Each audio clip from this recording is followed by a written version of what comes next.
Good evening, ladies and gentlemen. Welcome to a special midweek edition of HR Mentorship Learning Series. Tonight, we have a very special person in our midst, Ahmed Ladan Gobil, and he will be speaking on the topic, equipping HR professionals with mediation skills to resolve workplace conflict. Intentionally, I would just like to read quickly his profile for the benefit of some of us. Ahmed Gobil is a highly skilled, dedicated, and licensed HR professional and corporate lawyer with over 30 years hands-on experience in both the public and private sector. He holds a bachelor's degree of arts in history, a master's in business administration, specializing in management, and a bachelor's of law. He is a barrister and solicitor of the Supreme Court of Nigeria. His journey started with CIPM in 1989, where I was admitted into the institute as an affiliate, from where he gradually rose through the grades to become a fellow in 2006. His service to CIPM over the course of the last 4 years of membership include, but not limited to, branch chairman, branch secretary, and branch chairman, Kaduna State. He was elected council member. He is currently the chairman of the Professional Conduct and Ethics Committee. He was once chairman audit committee of the CIPM. He is a member of the governing council and a board of trustees of the CIPM Multipurpose Society.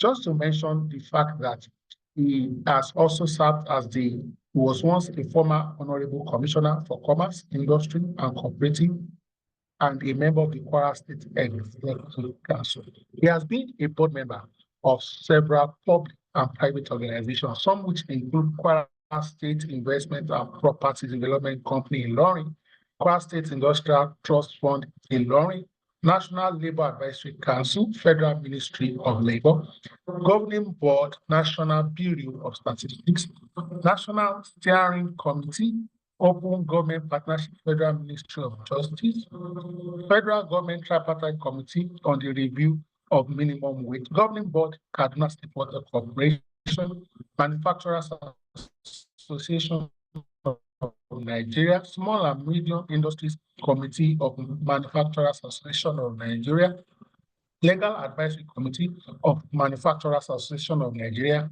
Governing Council of Manufacturers Association of Nigeria. He was director at Critical Home Kaduna, director at Woodcraft Industries Kaduna, and partner at Gobil & Co.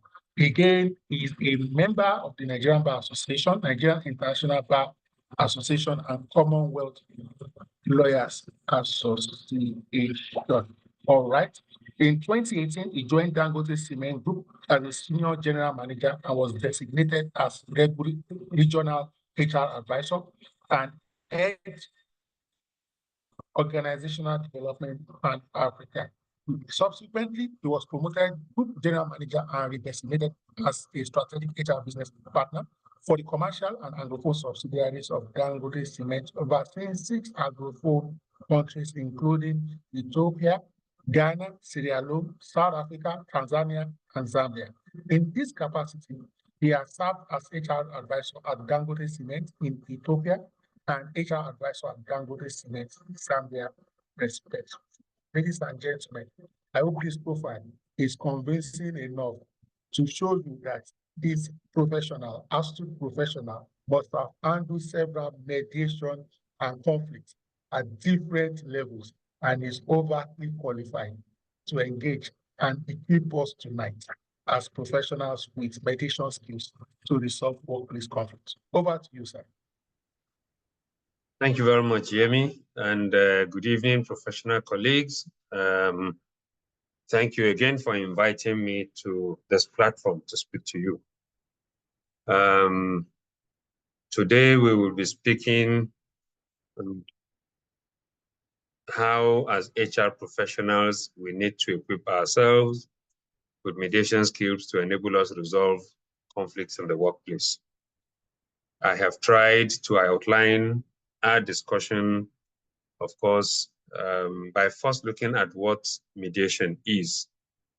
And here we have tried to say mediation is a process by which parties to workplace disputes talk and listen to each other with the assistance of a neutral third party, often called the mediator. The process involves identifying the issues in the dispute, developing options for resolving the dispute, considering alternatives available for resolving the dispute, and of course, endeavoring to reach an agreement through a voluntary settlement approach, which of course is expected to then guarantee a win-win outcome for parties to the dispute. Next, of course, we'll be looking at the features of mediation. And this, of course, include privacy and confidentiality. By privacy and confidentiality, of course, we mean non-disclosure of anything said or done to a non-party.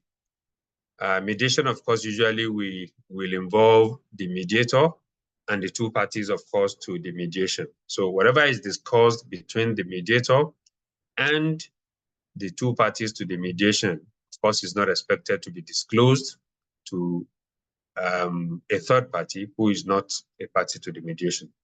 The second, of course, is voluntariness. And by voluntariness, we mean that parties to a mediation process must willingly, on their own, volunteer, to participate in the mediation process. You cannot compel parties to a dispute to come to the table to mediate. They must, of their own free will, offer and agree to a mediation process. Now, the third, of course, is empowerment. Parties are capable to reach their own decisions such that there is no imposition of views. The responsibility of the mediator is not to impose his or her own views on the parties. The parties must be empowered to come to a decision on their own, which of course is suitable to parties to the mediation process. The fourth would be neutrality and impartiality.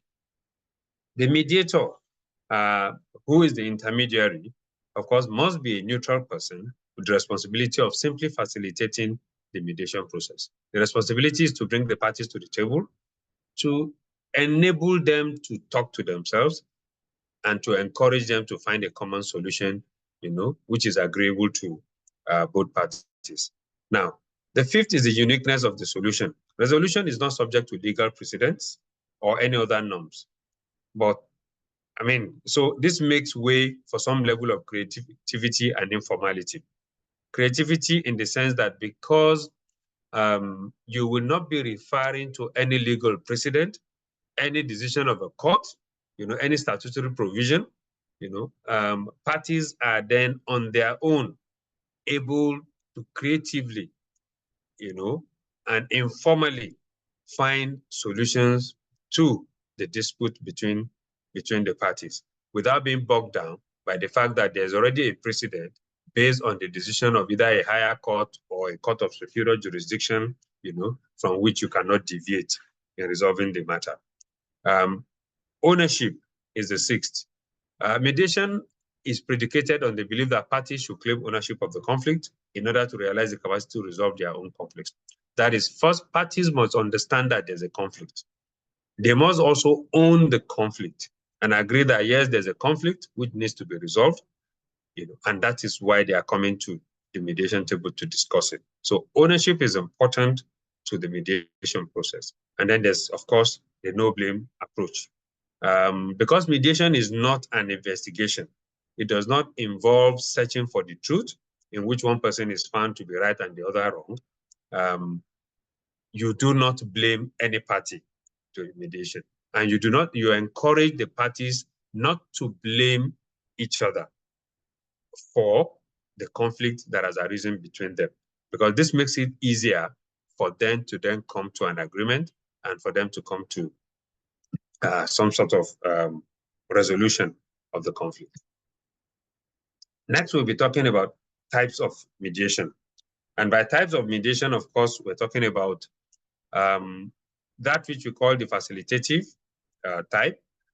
In this type, of course, the mediator focuses on trying to assist the parties to communicate with each other. That is the responsibility of the mediator, is to bring the parties, to encourage the parties to come together, to speak to each other, and then to begin to look for ways of resolving their conflict. The second is the evaluative mediation type. And in the evaluative type, the mediator's focus is often on assessing the rights of the parties. That is, what right inures to each of the parties to the mediation process. And the responsibility of the mediator is to try to evaluate those rights, and of course, ensure that the parties both understand and agree to the rights that inures to each of them, in the conflict or in the mediation process. The third is the transformative type of mediation. This mediation type, of course, focuses on the parties' relationship. It focuses on the broader, than simply resolving the dispute. This type looks at the relationship that exists between the parties before the conflict, and then tries to encourage the parties to come to a solution which will make it possible for them to continue, with their relationship after the mediation process. Not minding, of course, what's the outcome of the mediation process, which of course would have arisen from some form of agreement between the two parties. Now, why mediation, of course, and not lawsuit? Why do we encourage people to mediate? Now, the first reason, of course, is because lawsuits are very expensive. I am not aware of any kind of lawsuit in Nigeria today that is not expensive. Even when lawyers say they do pro bono, of course, means that, and pro bono cases oftentimes are cases, of course, which involve criminal cases. Now, the party involved or the accused person in a criminal case may not be spending money, but that does not mean, of course, that the lawyers will not be spending money. Every day the lawyer goes to court, he spends money, even if not physically. Of course, he does spend some money. So lawsuits are very expensive, whether criminal or civil. And in this case, of course, we're talking about civil, even civil cases when you're talking about conflict between parties. So because lawsuits are very expensive, the mediation process is encouraged between parties, because the mediation process, of course, is less expensive. Now, second, of course, is that lawsuits take a lot of time, including the appeal process. You start a case today, if unfortunately it's a case that starts from the magistrate court, then it is possible that if one party feels aggrieved by the decision of the magistrate court, he can then appeal the decision, of course, to the High Court. A party can appeal the decision of the High Court to the Court of Appeal and to the Supreme Court. So you have long-drawn conflicts, particularly when they are, say, land matters or chieftaincy matters in Nigeria. We're aware that we have had land matters and chieftaincy matters that have even outlived those who started the cases. Because if you go to our Supreme Court today, you'll find cases that are as old as 30, 35, or 40 years old in the courts. So people are encouraged to mediate with a view to finding solutions. Court cases, of course, also create bad blood. The common saying, of course, is that there's no way you and I will go to court and then still continue to be friends. The transformative mediation type, which we spoke about, on the other hand, encourages parties to even become friends after the mediation process. Then, of course, you have the fact that lawsuits, of course, bring with them non-economic costs, stress, anger, and distraction. Lawsuits, of course, also result in lost productivity, because you spend time going to court, you go to court, the courts adjourn, you have to go back some other time, and on like that. Of course, it also engenders low morale between the parties as the time goes on. On the other hand, parties to mediation process, in fact, oftentimes look forward, to engaging with the other party, even if on a daily basis, if on a weekly basis, at least until the matter is resolved. But mediation is not as long drawn as you have, the lawsuits when people go to court to try to resolve their conflicts. Now, let's talk about workplace conflict. What exactly are workplace conflicts? Workplace conflicts may arise from disagreement or opposition between individuals, oftentimes workers and or managers. You could also have workplace conflicts between teams, between departments in an organization, or between functions in an organization. Now, workplace conflict may manifest as industrial conflict. There may be industrial relations issues, which in this case, of course, becomes a conflict between, say, the workers' representatives as typified by the union or the joint consultative committee or a staff representative assembly. It could also be an employee management conflict, or it could be a conflict between two or more employees in the workplace. Now, what are the various sources and types of workplace conflicts? Now, there's the relationship and interpersonal workplace conflict.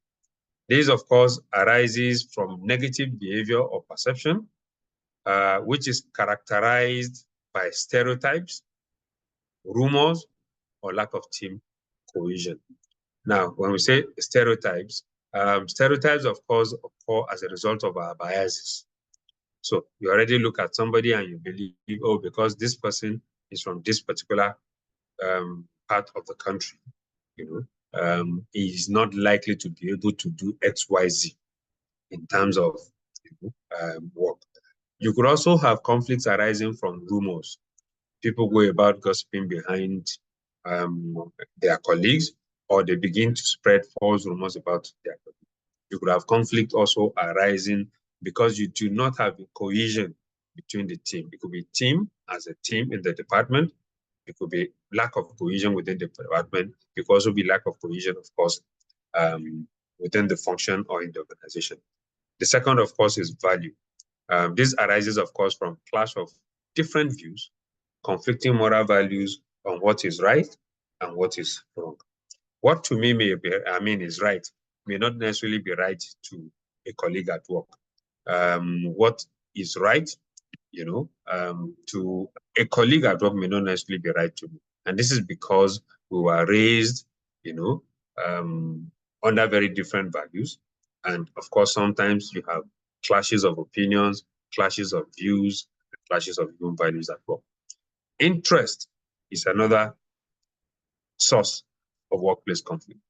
And this arises when the desired wish of one group, or one person conflicts with that of another person or those of another group. There's also organizational conflict. Of course, this arises from intra and inter-organizational issues such as labor management issues, just like I said, power tussle between managers in the workplace, or a supervisor-employee tension. It may be conflict arising from pay equity, from benefits, or of course from workload distribution or technological change. Now, another source of conflict is poor communication.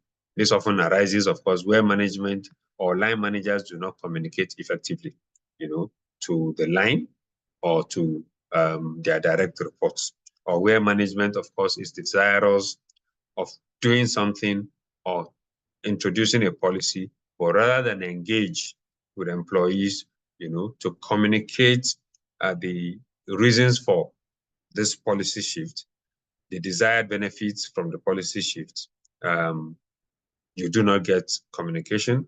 And of course, this creates conflicts in the workplace. Oftentimes, of course, say between employees and their employers, or between managers and employees. The next, of course, is poor performance, which arises where an employee is not really pulling his or her weight during work. And this can lead, of course, to conflict, which oftentimes can escalate into confrontations between a line manager and his direct report, or between a direct report and his or her line manager. A common one, of course, is harassment arising from sexual or racial harassment. And then you have limited resources. Now, for limited resources, this arises from cost cutting, leading to withholding of resources, e.g., of course, purchase of new equipment, official vehicles, imposing spending limits, on the budgets of departments. When this happens, of course, employees often feel that they are competing against each other for resources, and this leads to regular friction between employees, of course, in the workplace. Now, how does conflict manifest?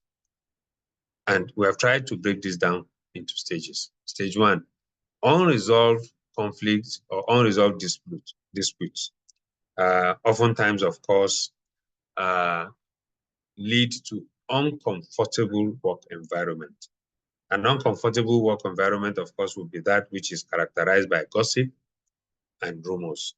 And that is because we allow conflicts to fester rather than trying to nip them in the bud as quickly as they come to life. The next, of course, stage is an atmosphere in stage one, of course, will lead to further dispute. And this, of course, leads to arguments and complaints between the people who are involved in the conflict. Stage three, and that's the atmosphere in which stage two escalates into major dispute and tension rises, of course, between employees or parties to the conflict. And even parties who are not originally involved, then join the conflict. They take sides, and the resultant effect of this is that unproductivity sets in the workplace. The first stage is when dispute in stage three evolves into conflict, and it can then become, snowball into a conflict where there has been no serious conflict, where there has been no proper intervention by management. This often, of course, is characterized by clashes, emotional outbursts, resignations by employees who feel that management has probably not handled this conflict well, verbal abuse, and even threats of physical violence sometimes. Now, the key questions for us as HR professionals, of course, is that how, did we say as HR professional allow any conflict situation to get out of hand? Or how do we prevent a crisis situation from happening in the first place? Those should be the key questions to us as HR professionals, and those should be what should interest us. We must be looking at ensuring that we do not allow what I sometimes call even just ordinary grievances, snowballing into conflicts in the workplace. What do we need to do to at least prevent this from happening? Now, what is our conflict resolution strategy as HR professional? And I have found in my years as a mediator that the best practice, of course, is for us to employ what we call the joint problem-solving approach.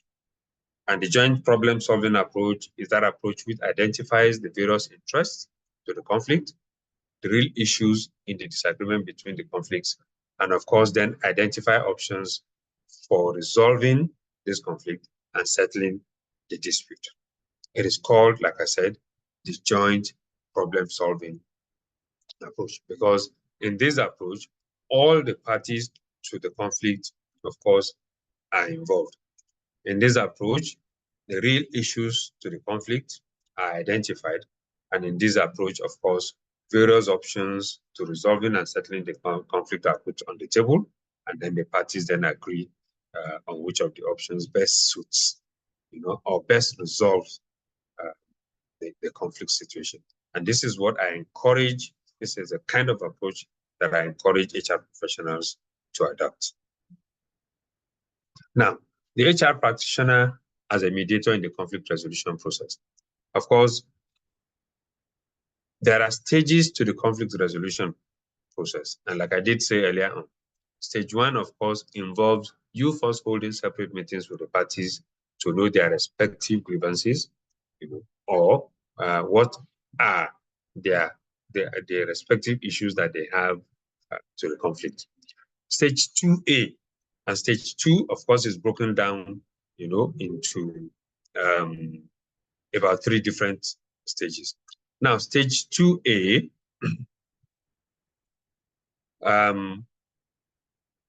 ensures that the mediator holds joint meetings to hear the issues from the parties to the conflict, summarize the areas of agreement between the two parties and the areas of disagreement between them, and then putting forward an agenda for the rest of the mediation process. So it means in stage 2A, the mediator, of course, would have streamlined the issues between the parties.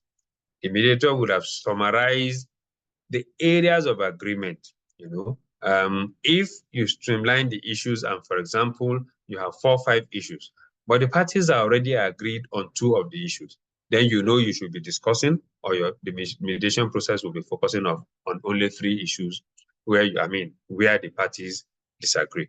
And then you then put up an agenda for discussing those 3 of the 5 issues that you need to discuss to resolve. Step 2B, of course, then leads to joint meetings, of course, between the parties. You continue the joint meetings. The issues are explored, and this involves communication and, of course, trying to change the perception of each of the parties to the conflict to the remaining issues that need to be discussed. Stage 2C sees the mediator continuing to encourage the parties and, of course, supporting the joint problem-solving process by, encouraging the parties to support the joint problem-solving process, and, of course, ensuring that solutions and agreements are workable. And at the end of the day, whatever agreement is reached is then recorded by the mediator. Stage 3, which is the stage at which the mediation process is closed, is that stage where an agreement has already been reached by the parties, and then you try to bring the mediation process to a close. The last and final stage, of course, is stage 4, which is the stage at which you provide a copy of the agreement or the resolution, the agreed statement of the parties involved in the mediation process. You provide this for them, and you explain their responsibilities to them with a view to implementing the agreement that has been reached between the parties. Now, how do you set up a mediation scheme for your own organization? Option 1, of course, is to develop an in-house mediation scheme with trained in-house mediators.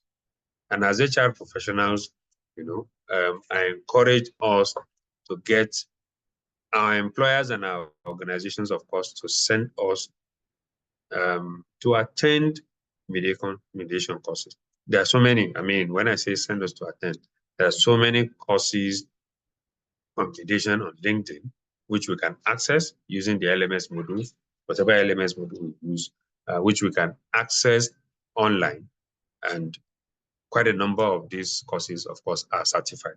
So not only will you be getting some learning, you also get some certification from this. Option 2, of course, is to use the services of an external mediation firm or mediator on the basis of a call-on arrangement. This is like having an external solicitor on retainership. So it's possible to also have, an external mediator or a firm of mediators on retainership, with your organization, and then you pay. Now, please note that the 2 approaches can be separately or jointly employed, subject to the following determinants. First, of course, is cost and the investment outlay that is required. Now, setting up an internal scheme versus using an outside firm or expert. Now, experience have shown that, of course, using an outside firm or expert is often more expensive than having or training your own employees internally to become mediators themselves. Now, the decision as to whether to use an in-house mediation scheme or hire an external mediation firm or mediator can also be determined, of course, by the size of the organization involved. Small organizations may struggle with the high cost of external arrangement. And so they will settle, of course, for internal alignment. On the other hand, very large conglomerates organizations may say, we will retain the services of an external mediator who we then call in, on a need-to-need basis. Then you also have geographical spread of the organization, which of course speaks to the availability of enabling people practices, company culture, diversity, and inclusiveness.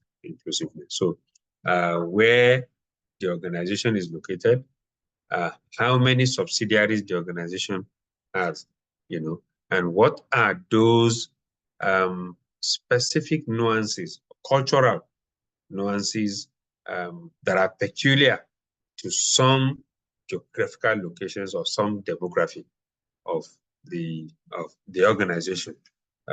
This oftentimes, of course, also influence the decision as to whether you need to have an internal mediation process or an in-house mediation scheme, as opposed to, of course, an external mediation firm or a firm of mediators.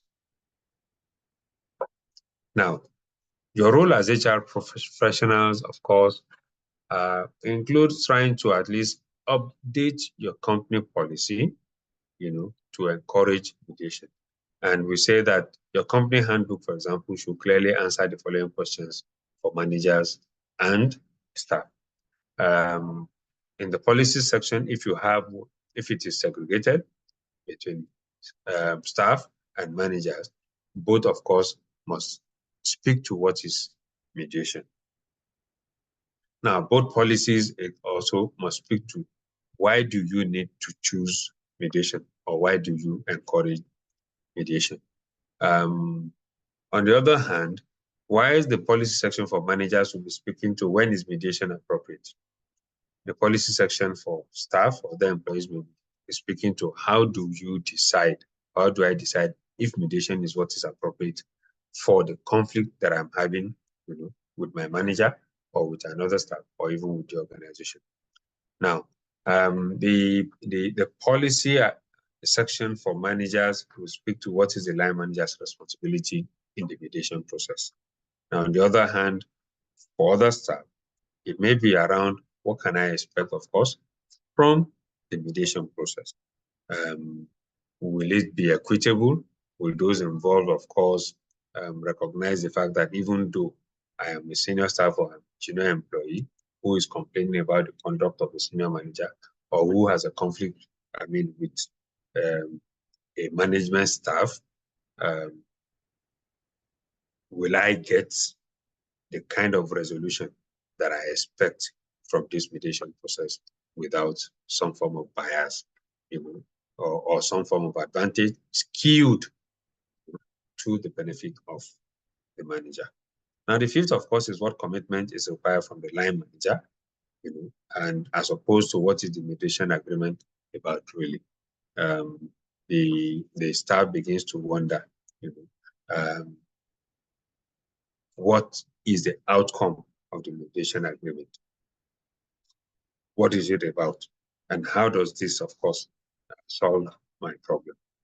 Now, and then you begin to look at what next after the agreement. And then, of course, you have questions around, how will this mediation process, of course, help me? Or how will the decision that we have agreed, ensure that what has happened, this conflict will not happen again in the future? What should be your guiding principles as a HR professional? One, you should assume the role of a neutral third party. Like I said, a mediator is not a party to the conflict. The mediator is simply expected to facilitate the resolution of the conflict. And even in doing this, you do not have an opinion of your own. You are simply expected to facilitate the resolution of the conflict between the parties. So your role must be completely neutral, as a mediator. Again, like we said, you should not decide what is fair, what is wrong, or what is right. You leave the parties to decide this among themselves. You simply provide them the platform for having a conversation between themselves. You guide their conversation, really. You provide professional counsel to them on the need for them, of course, to work on their differences and come to some form of agreement. Now, as a mediator, you should not find people guilty or innocent like a judge in the court, because you are not a court. First and foremost, you are not a court. And so you cannot be talking about a guilty party, or a party that is not guilty. Your role is that of a facilitator. You should not force or draw up terms of settlement for parties to the conflict. And that will be the greatest undoing of the mediation process. The terms of settlement must necessarily come from the parties to the conflict. They must agree on what the terms should be. And of course, they then draw up the term with the assistance, of course, of the mediator. The responsibility of the mediator, of course, is to also advise and seek concessions and shift the position of the parties. Where parties are adamant, where they insist or they are dug in on their position, part of the responsibility of the mediator is to draw them out to make concessions, so that the concessions can then engender a shift in their their initial rigid position. And this helps, of course, helps them to solve the conflict. You should, as a mediator, ensure settlement is arrived at mutually by disputing parties. I've spoken to this earlier on, and that is that you must encourage the parties to freely and voluntarily, find a way to settle this dispute between them. They must both agree to the settlement agreement, and they must have voluntarily done this between themselves. When that happens, this, of course, is what leads to what we call, of course, the transformative mediation process. So when that happens, the parties to the conflict are able to go on with their lives as friends, and they continue their relationship. What are those core skills? And we should be winding down from there. What are those core skills, of course, that a mediator or an HR professional should have, to be able to function properly as a mediator? The first, of course, is active listening. You must be one that is ready to listen, and you listen very well to the parties. Because some mediation process involve parties that can be very unwinding. They can come to the mediation table and continue or begin to repeat the same issue over and over and over and over. Of course, you must learn to listen actively. You must be attentive, when you are listening to parties to a conflict. One of your skills must also be what we call logical reasoning. The ability to discern, from what you are hearing from the parties, and to draw logical conclusions from what you're hearing from the parties. You must be a very good observer, And in observing, of course, we say you even look at the demeanor of the parties to the conflict. Sometimes, in court, we say that the judge looks at the demeanor, of the parties to a suit, either a criminal or whatever. And sometimes you are able to then discern whether this person is saying the truth or is not saying the truth. You must have that ability to summarize the discussions. And like I said earlier, if you have someone or a party to a conflict who is very, very who continually is unwinding, in even putting to the table the reasons why he feels aggrieved, or the reasons why there's a dispute between him or her and another person, and continues on. The mediator must have the ability to summarize whatever it is that this person.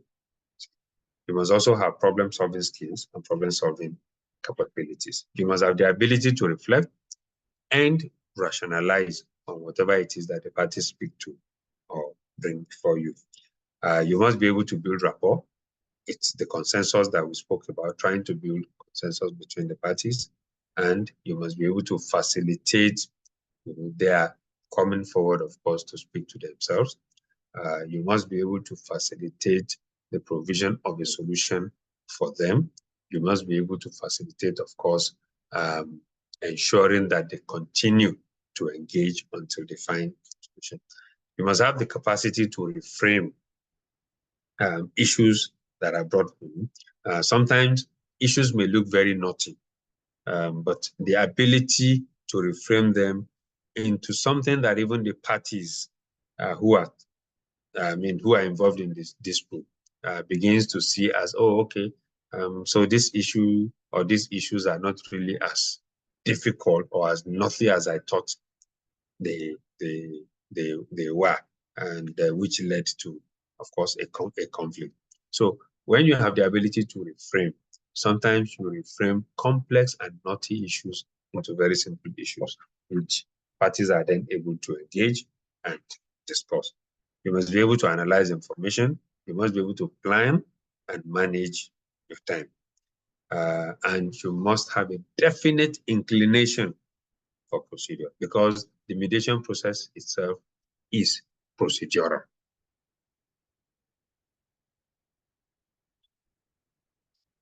Our concluding remarks, of course, would be that the general view is that HR practitioners as superintendents of people are likely to be good mediators because of their people skills. This is true, but that is the perception out there. But are we really good mediators? Are we equipping ourselves, of course, with having the right mediation skills to be able, to engage in helping parties to conflicts to resolve their conflicts? Now, the challenge in having HR professionals as mediators is because of the possible direct conflict between our role as mediator and our role as HR practitioners. Of course, we are perceived as middlemen or partners with top management. So even when we offer to mediate in a conflict between, say, employees and management, the perception out there already is that you are a projection of management or you are a part of management.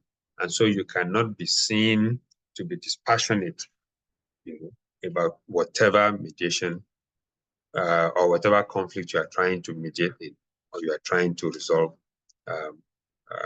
amongst parties. Thank you very much for listening. I'll be glad to take questions and comments from my distinguished professional colleagues on the call. Thank you. Thank you so much, sir. That was a very beautiful one, very engaging. As we were talking, a non-HR question came to my mind. I'll tell you here, even though it's offline, that can mediation and election petition? That's another story for another day. That's a story for another day. Yeah. But of course, even parties to election petitions sometimes mediate. It's just that we don't get to hear, we are only focused on the ones that go to court. Oh, great. All right, ladies and gentlemen, if you have a question or you have you want to share your own thoughts on the subject matter, or you want to share an experience, perhaps where you have used mediation in your organization or office along this subject matter, or you have a question, maybe a burning matter requiring mediation or any other alternative, dispute resolution mechanism, please do raise your hands up. We will enable you to make your comments quickly. Thank you to everyone dropping messages in the chat box. Thank you so much for all the feedback and accolade. So I think I see one hand up already. Dr. Morakin, you have the floor, sir. Yeah. Good evening, Alaji Gobe. Well done for that wonderful presentation. Thank you, Dr. Oluide. Yeah. What else do I have to say than to encourage our younger ones that mediation, just like you mentioned, that this perception that you can come back from court and be friends. And since we want to ensure we promote relationship. So it is something our younger ones or young professionals should try and embrace and develop skill sets in, because they just find themselves that many a times they're able to resolve issues, especially between even line managers, things that will look and it does not have to, it doesn't matter what their grade is as HR professionals. Yeah. By the time you bring the skill to bear, they find out that just discuss with the HR manager, the issue will be resolved. Even in engaging the management, they're able to save, because when they know that you will save money instead of going to court, they would rather expect you to explore mediation in resolving issues, either within or without.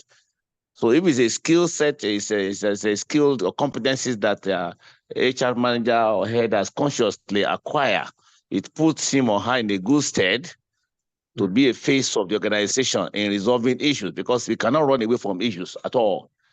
And I've had opportunity to benefit from this, most of them are not.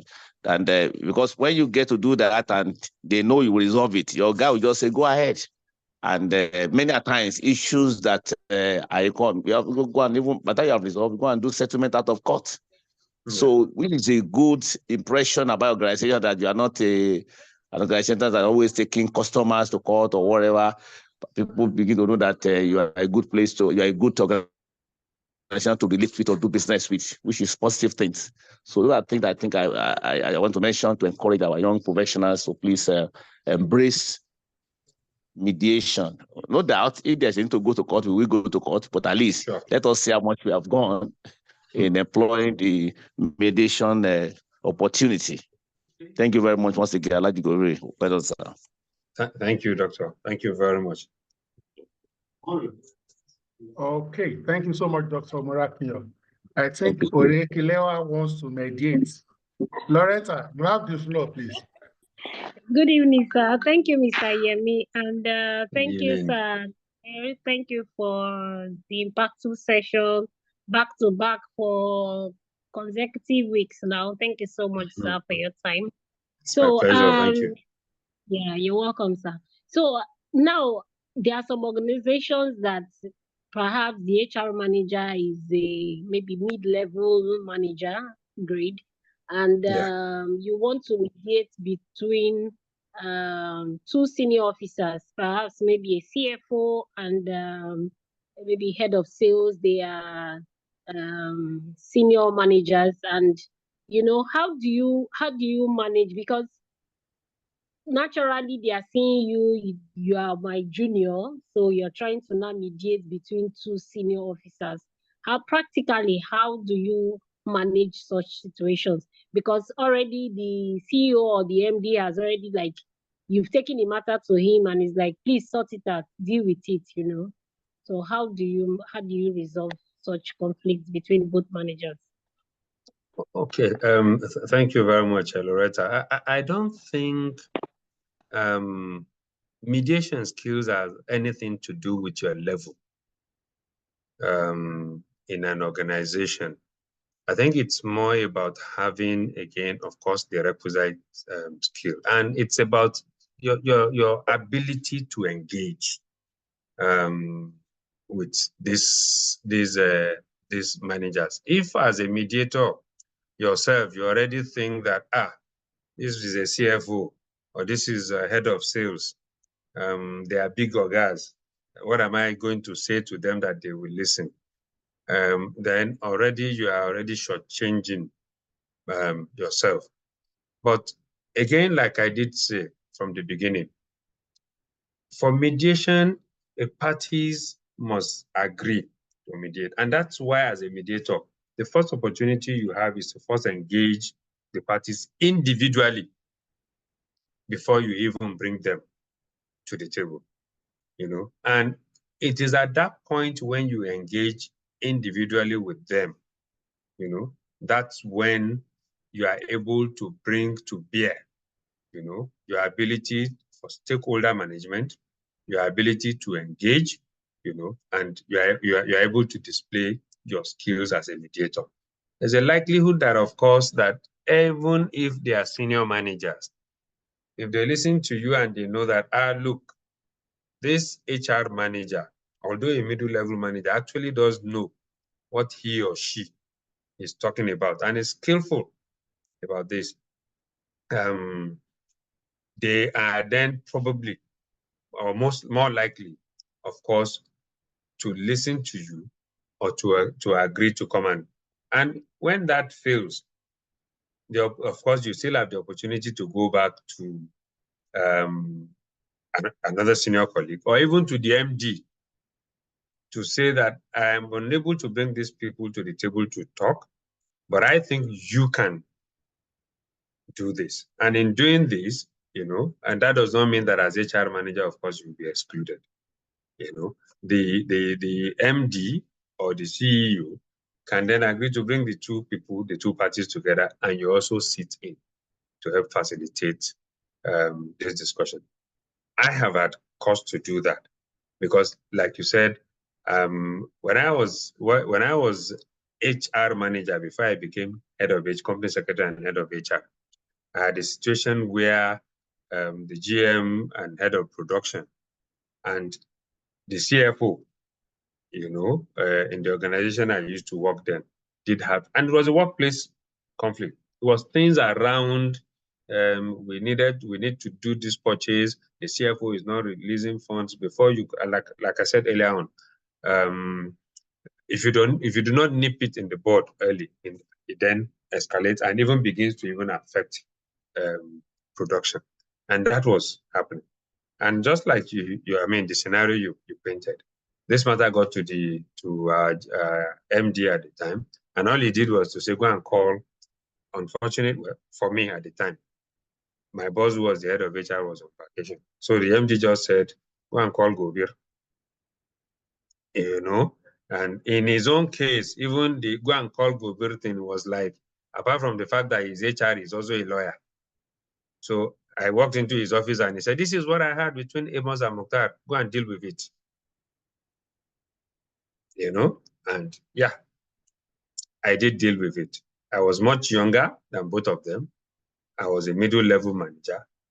But of course, and it was that time when NECA was always churning out all sorts of training. NECA and the CIPM in those days, all sorts of trainings around mediation and stuff. Then most people did not think, this is a process that we could use or we can leverage in the workplace. But I tell you, yes, the learnings that we got from CIPM and from NECA did help quite a number of us. And at that time, I was working in the textile industry. So it is possible for you as a middle-level manager, yes, to deal with workplace conflict, even between senior colleagues at work. Thank you, Orekelewa. I don't know if I have answered your question very well. Yes, very well. Thank you, sir. All right. Okay, before we go to Victor, William says, as a mediator, if you are not supposed to state who is right and wrong, where does fairness comes into play in dispute resolution? Should I take that again? No, I heard you clearly. What is fair? Okay, sir. Is that between parties. As a mediator, you are supposed to be neutral. Your role is not to, because once you begin to say what is right and what is wrong, then you have become a law court unto yourself. Oh yes, you have become a law court. Because it is when parties go to court that the court then says, oh, you are wrong, you are right, you should go and pay damages. Or you should go and do this.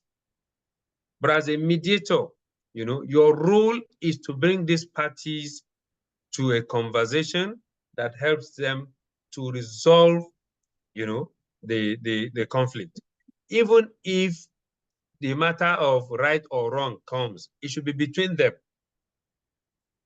It shouldn't come from you.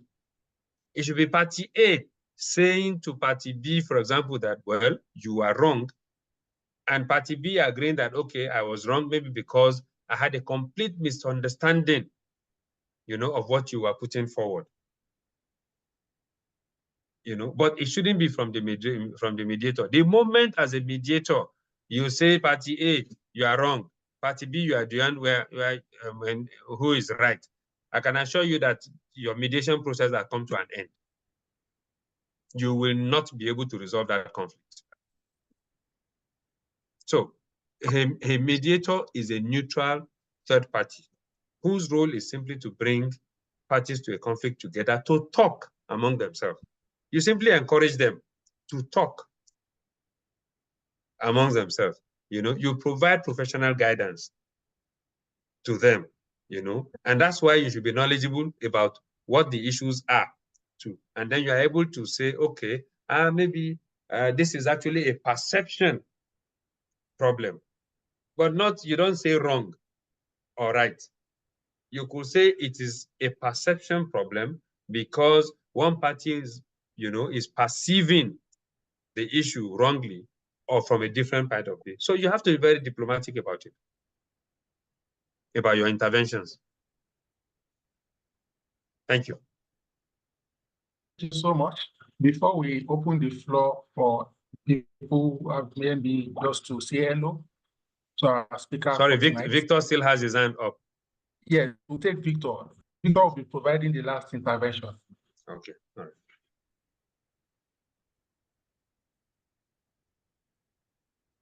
I can see ECM Adiola on the call.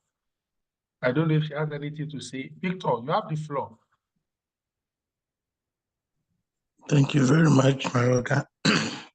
Good evening, all. Thank you very much, sir, for the wonderful presentation.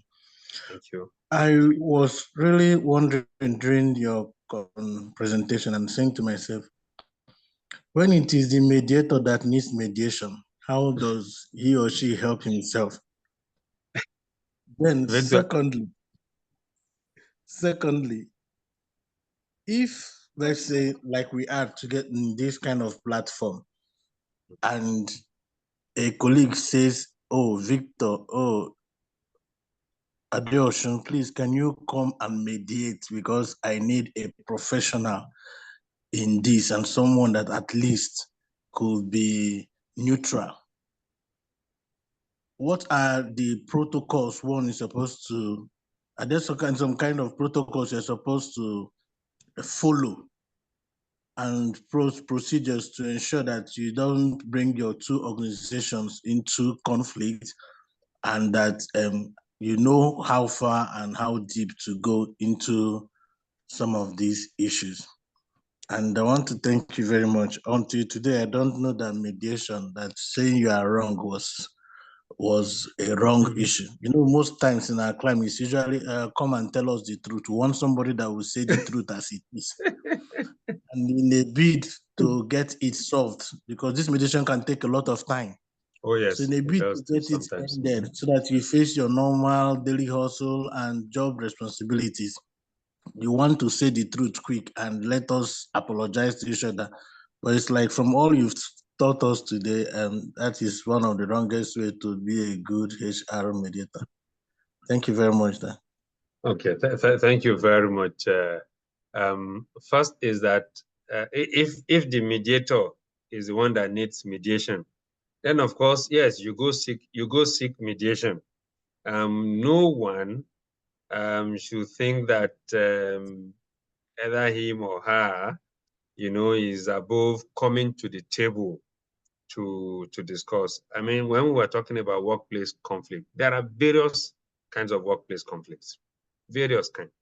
Some even happen unconsciously, and when they happen and it is brought to your attention, for example, and you are the party involved, the natural thing to do is to get a neutral person to mediate. That neutral person is then able to also, between the two of you, bring to the fore what may have led to the conflict, and then also encourage you as to why you need, to talk. So even for the mediator, because when we say mediator, yes, as HR professionals, I mean, this is something that we should learn. And all of us are also supposed to be equipped with psychological counseling strategies, because even mediation requires some counseling techniques. So we must also know when we ourselves as HR professionals, we need people to intervene, and we shouldn't be too proud to own up to the fact that, okay, maybe we may have done something that may have engendered some sort of conflict, and that bringing a third party or a neutral person to come mediate in that matter because it involves us, should be an issue. It shouldn't be. Now, as to your second question, I've tried to bring up on the slide again, what should be our guiding principle? And I've said, one, you must assume the role of a neutral third party. You should never decide what is fair, what is wrong, or what is right between parties. Leave the parties to decide that themselves. You should not pronounce one as guilty or the other innocent, because we are not as a mediator, you are not a judge, you are not a law court. And you should not force them, to the terms of settlement. You should encourage them, to come to terms themselves and to agree on what they want to settle on. And you should advise and seek concessions so that they can shift ground. You will know when one is digging in to his position. So you encourage that party that, okay, you need to shift ground so that you can meet the other party midway. And oftentimes what has always happened, of course, is that that's what we do even in negotiations with unions. And of course, you should ensure that settlement is arrived at mutually by them, that they both agree to what they are settling for. And this should be our guiding principles as HR professionals and as mediators. Thank you, Victor. Thank you Thank you so very much, much. sir. Thank you so much. Thank you so much for your intervention. Thank you to everyone who has contributed this evening. At this juncture, we'll formally end this session, and then we can have a few minutes of meet and greet. All right.